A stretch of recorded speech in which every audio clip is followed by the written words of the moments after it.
Assalamualaikum warahmatullahi wabarakatuh dan shalom. Selamat pagi saudara-saudaraku semua dari Sabang sampai Merauke, dari Miangas sampai Pulau Rote yang cinta dengan Indonesia. Jangan lupa like, komen, dan subscribe dan nonton video ini sampai selesai.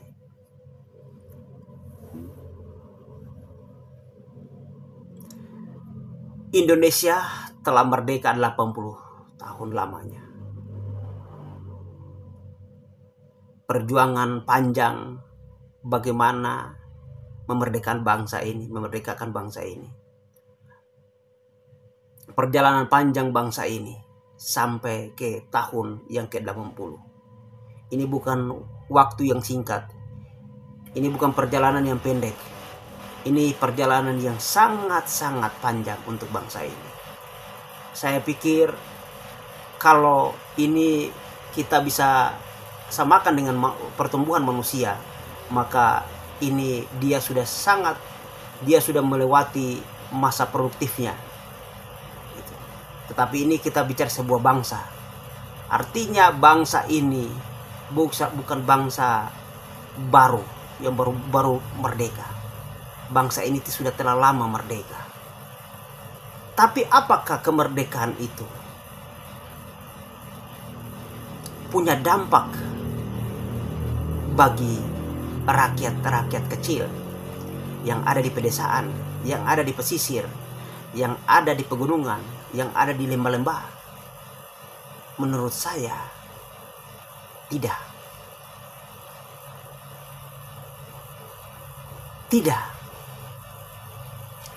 Karena sistem bangsa ini hanya dibangun untuk memperkaya kaum borjuis yang ada di atas, bukan untuk rakyat kecil.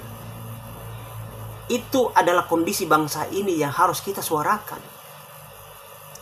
bahwa ini ada sesuatu yang salah dari pengelolaan bangsa ini yang dilakukan oleh elit-elit yang mengelola negara ini.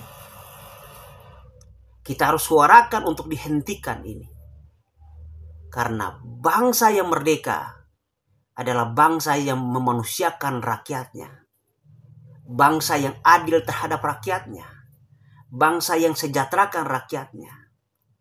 Itu adalah bangsa yang merdeka. Apa arti dari merdeka kalau 80 tahun saja negara ini tidak mampu mensejahterakan seluruh pelosok negeri ini, seluruh pelosok bangsa ini? Apa arti dari kemerdekaan itu yang kita peringati setiap tahun? Saya ingin pertanyakan ini kepada saudara-saudara semua. Apa arti dari kemerdekaan itu? Saya ingin kita semua jujur dan terus jangan berhenti untuk bersuara untuk bangsa ini kalau kau cinta Indonesia. Jadi tetap jadi rakyat Indonesia yang tidak jadi penjilat. Ketika kebijakan-kebijakan yang salah dan tidak menguntungkan rakyat, maka kita harus bersuara untuk hal-hal yang baik demi kemajuan bangsa ini. Karena apa gunanya kita bernegara kalau kita tidak sejahtera? Apa gunanya kita bernegara, kita merdeka, tapi kata sejahtera itu tidak terlihat di benak rakyat yang ada di bawah, yang ada di akar rumput. Hanya kesejahteraan itu ada di kalangan elit saja. Dan di hari ini, di hari kemerdekaan Indonesia yang ke-80, saya ingin berpesan kepada Pak Prabowo Subianto. Bapak Presiden Indonesia yang terhormat. Bapak, ini pesan dari anak muda Papua yang kemarin memenangkan Bapak di Papua. Saya ingin menyampaikan pesan saya ini kepada Bapak untuk Bapak kerjakan. Saya melihat, ini bentuk kritik saya kepada Bapak. Saya melihat bahwa Bapak terlalu banyak omon-omon.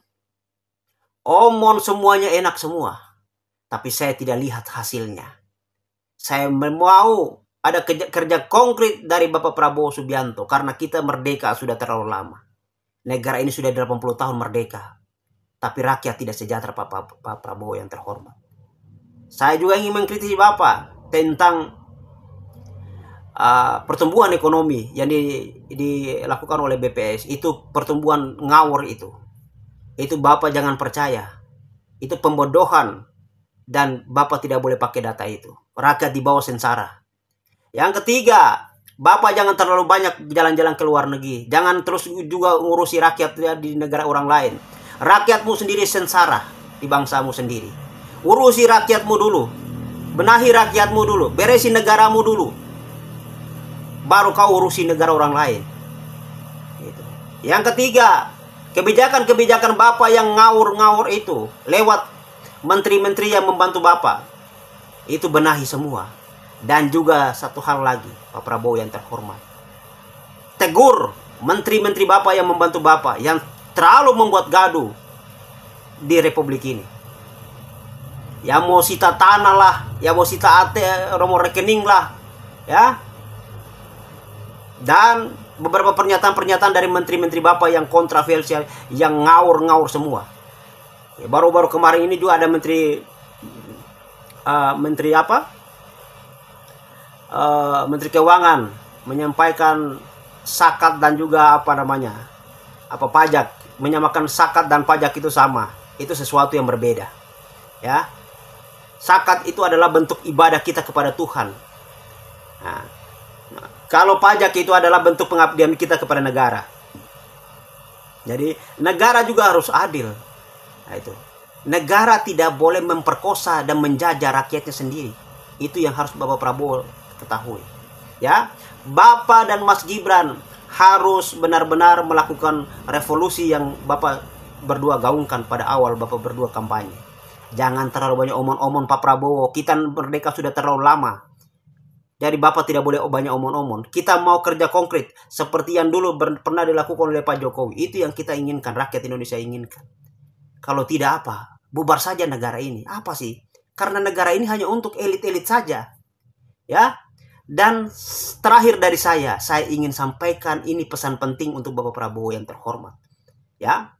Jangan terus-menerus buat gaduh di bangsa ini. Jangan terus-menerus buat kebijakan-kebijakan yang konyol di bangsa ini. Jangan terus-menerus buat rakyatmu tidak percaya dan berontak kepada negara. Dan jangan terus-menerus membuat orang Papua dan orang Aceh tidak percaya dengan Republik ini. Ini berbahaya sekali. Saya ingin sampaikan ini penting sekali untuk Bapak Prabowo. Ya, ini penting sekali. Jangan terus-menerus membuat orang Papua dan orang Aceh tidak percaya dengan bangsa ini. Jangan terus-terus. Karena orang Aceh dan orang Papua punya sejarah yang berbeda di Republik ini. Ya, mereka pernah dikasih merdeka. Mereka pernah menjadi sebuah negara. Dan itu mereka bisa merdeka. Jadi ini pesan penting. Saya cinta dengan bangsa ini. Maka saya mau sampaikan hal ini kepada Bapak Presiden. Teman-teman, ini pesan terakhir. Tolong sampaikan video saya ini kepada Bapak Presiden Prabowo. Karena ini sangat penting sekali. Yang nonton video ini, jangan lupa. Ya, share video ini, viralkan video ini agar pemerintah bisa mendengar video ini dan mereka bisa kerja untuk kemakmuran bangsa ini. Karena Indonesia ini perlu perubahan besar, perlu revolusi untuk memperbaikinya. Tidak boleh pandang bulu untuk mengeksekusi para orang-orang kotor, para elit-elit yang korup yang ada di bangsa ini. Harus dibersihkan karena persoalan bangsa ini kita utama adalah korupsi. Korupsi yang membuat negara ini tidak bisa berkembang dan tidak bisa maju. Sehingga rakyatnya sengsara. Padahal negara ini sangat kaya raya. Tapi elit saja senang-senang. Rakyat tetap sengsara. Yang miskin tetap miskin. Yang kaya tetap kaya. Itulah sistem yang dilakukan oleh bangsa ini. Jadi ini harus segera dilakukan revolusi secara besar-besaran oleh kepala negara yang mengelola negara ini. Dan kita tunggu kerja konkret dari Bapak Prabowo untuk melakukan itu. Karena itu yang Bapak janjikan kepada rakyat Indonesia. Sehingga rakyat Indonesia memilih Bapak untuk mengelola bangsa ini. Sekian dari saya. Jangan lupa like, comment, dan subscribe. Dan juga share video ini, viralkan video ini agar pemerintah mendengarkan suara hati dari Papua. Hormat kakak.